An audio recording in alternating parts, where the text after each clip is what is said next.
What is up, Earthnoids and Spacenoids? I am just a simple Newtype, and in this episode, we are beginning our coverage of Advance of Zeta Re-Boot. Gundam Inle, Black Rabbit had a dream. Traitor to Destiny hasn't been translated yet, but that is an isolated story that focuses on the AOZ, and it shouldn't be a problem skipping over it for now. In this story, we learn about ReZeon, who takes control of the Mars surface and locks it down from the outside world. Neo-Zeon soldiers return from Haman's war only to find more fighting, and we see the Enlay, the protector of Mars. So let's get into this.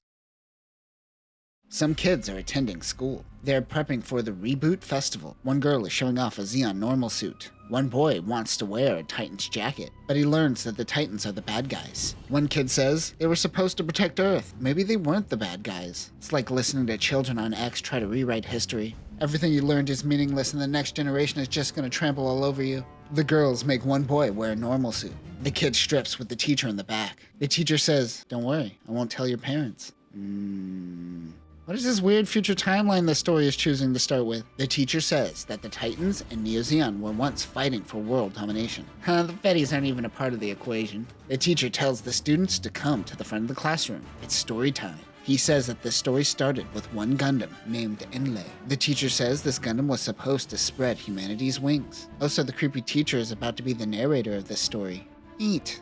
UC 0089, somewhere en route to Mars. Thousands are emigrating to the Red Giant. On the ship, a young child sings Twinkle Twinkle Little Star while painting all over the walls. They're almost to their destination. One man is reading Sands of Mars, which is an Arthur C. Clarke novel, which is about the first travelers to Mars. The man's name is Goldman. He and his friends notice the increase in migrants. Many of the staff are fed up with the charity. The little kid that drew all over the wall steals a piece of bread. Goldman gives her a piece of candy to go away, but his friends tell him too much charity is not wise. Goldman works with an NGO along with his partner and isn't a migrant, but going to Mars for work. Many fight over food and things are getting hectic, but they can see Mars in the distance. They are only a few days away. The moon, Phobos, is used as a spaceport similar to Ellis Island. It is also designed to capture and send back what they call the losers of Axis. We will learn because this consists mainly of Garen loyalists. The Chester space fleet is returning to Mars only to find that a regime change has happened, and Mars is under control of Alicia Zabi. They claim Caecilia never had a child. They need to contact the surface to see what's going on. What happened to Omega, they wonder. The Chester fleet is returning from helping Haman in the Neo-Zeon war. Meanwhile, on the surface is a Zaku 3 recon type. The AMX-011 EW Zaku 3 recon type is a variant of the Zaku 3 designed to be used by Mars Zeon. The backpack has an EWAC unit similar to the Isaac. It also has two radomes that are found on a Luggan, along with cameras in the legs, shoulders, and arms. However, we will learn that these actually can't be used on Mars. You know this reason if you read F90. It has a camera gun along with two beam sabers in the skirt. The Chester team on the ground are trying to figure out what's holding up their team. This is Chester Jr.'s dad, named Outlaw Chester. There's so much Minovsky particle interference. They say Alice is a threat to everyone who just arrived. On Phobos is Site A, known as Arcadia, where the migrants are welcomed. We learn that immigration started 100 years ago. It is now under ReZeon leadership and Queen Alicia Zabi. This makes immigration efforts older than Universal Century. I knew Mars Zeon was big enough to want autonomy and start a war, but when I read F90, I didn't think Mars was so developed. They receive a gift for Alicia. One says there is a stuffed rabbit inside. Goldman is hoping to live out his libertarian fantasies on Mars. The Federation doesn't extend past the Earth sphere, so it is relatively lawless. Many of the people immigrating were displaced due to the Grips conflict and Axis. Chester Jr. and the returning Chester fleet heads out to handle business. He isn't afraid of this Alicia Zabi. This was supposed to be the ultimate utopia for Zeon, but in the end, more infighting happened instead. Taking command at Phobos is Gloria Zabi. She sends a ship to intercept the Chester fleet. Goldman loses his book, and he goes to look for it. The little kid from earlier happened to find the book for him. He missed the shuttle, and now Goldman has to take the shuttle with migrants. The surface of Mars is protected by Enlay.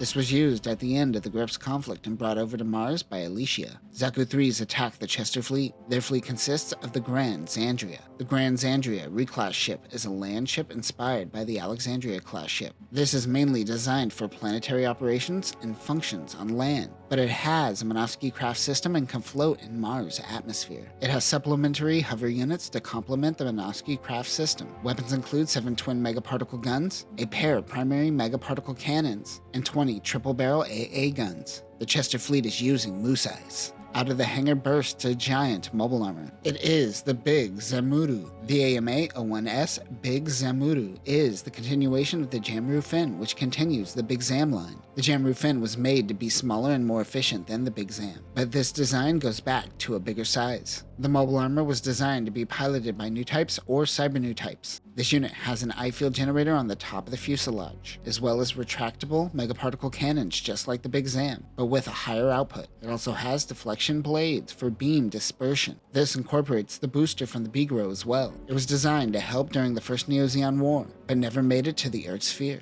ReZeon is picked out of the skies from a Dolphin Wolf type. This is the Rebin Wolf with the anti-ship equipment attached. The AMX-014R Rebin Wolf is a modified Dolphin Wolf and a collaboration between Neo-Zeon and Mars-Zeon. This was made using parts for the Zaku 3 and prioritizes modularity. Pilots can choose to remove various beam cannons depending on their needs. The arms are replaced with arms that look like Zaku 3 arms. The angular design is changed with more rounded corners. Weapons include 30mm Vulcans, a beam assault rifle which doubles as a grenade launcher, an anti-ship rifle, a beam sword axe, an 8-tube grenade launcher, and a shield. It also has smoke dischargers. The Rebin Wolf, with the help of the Big Zamuru, eliminates the ReZeon fleet and attacks Phobos. The lead shuttle is destroyed. This was the shuttle that Goldman was supposed to be on. It makes him think about his now dead friend, who was very anti-immigration. Chester Jr. launches in his custom Gelgoog. The MS-14J.ZM Gelgoog 3 is the upgraded version of the Gelgoog that picks up where the Re-Gelgoog left off. This has an extra propellant tank to increase its operating range and time on the battlefield. These are mainly used as commander units and reserved for ace pilots. It was meant to be mass-produced, but was delayed due to ReZeon. Weapons include Vulcans, 2 8-tube missile pods, a beam gun, a beam Naginata, the Sazabi's long rifle, and a shield. The Chester team begins their descent onto Mars. They know that Enlay is waiting for them, but are certain this attack is enough. On Phobos, many have died from the attack. They estimate the deaths are in the tens of thousands. Gloria regains her bearings. She learns the purpose of the Big Zamuru and its production history. Gloria wants ReZeon to prep the Gundam. The immigrants on the sides were all killed. Newmarsh is the name of the Big Zamuru pilot. Chester mentions their old Hyzaks are of no use. But these aren't your normal Hyzaks. The ARZ-106HZ Hyzak is an upgraded version of the Hyzak which improves the mobile suit's generator. This allows the unit to use a beam rifle and a beam saber at the same time, which wasn't possible with the Titan's Hyzaks. This has a standard version with a backpack and added propulsion in the legs. It also has a light version which strips the leg thrusters. The standard uses the same backpack as the Mars side. Weapons include the Hazel's beam rifle, a 120mm Zaku machine gun Kai, the Dryson's tri-blade, a beam saber,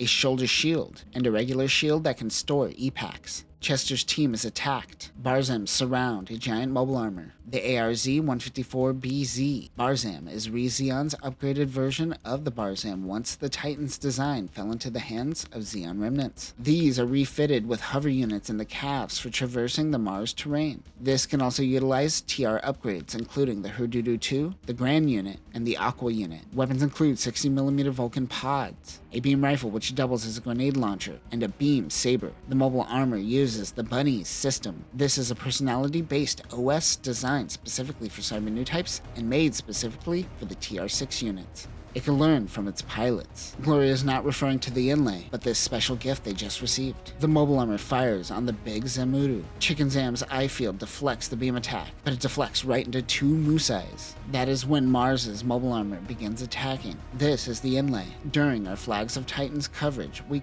kinda broke down the Enlay as it is the Woundwort and the Dandelion 2, but we never broke down the Dandelion 2, so let's do that. The RX-124 Gundam TR6 Dandelion 2 is the TR6 with the atmospheric entry module. This is supposedly the successor to the Boundock. It serves as the lower body to the Enlay when combined. This has a Minovsky craft system for atmospheric re-entry. The unit has a pair of large claws which helps with the balance and has the Herdudu 2 subarms. Dandelion 2 uses the Daedalus system once found on the Asperis, which is the atmospheric flight control system. Weapons include an open barrel beam cannon, claws, and a winch cannon. It also has a composite shield. The problem with AOZ is that these aren't different mobile suits. They're different configurations. So in Flags of Titans, we talked about these units. We just didn't refer to it by its name. Usually Japanese people are good at yelling out what they're talking about. These configurations are also purposefully confusing from a story perspective. Okay, now that we broke down the Dandelion, let's break down the upgraded Enlay. The ARZ-124INL Enlay is a captured TR-6 modified by ReZeon.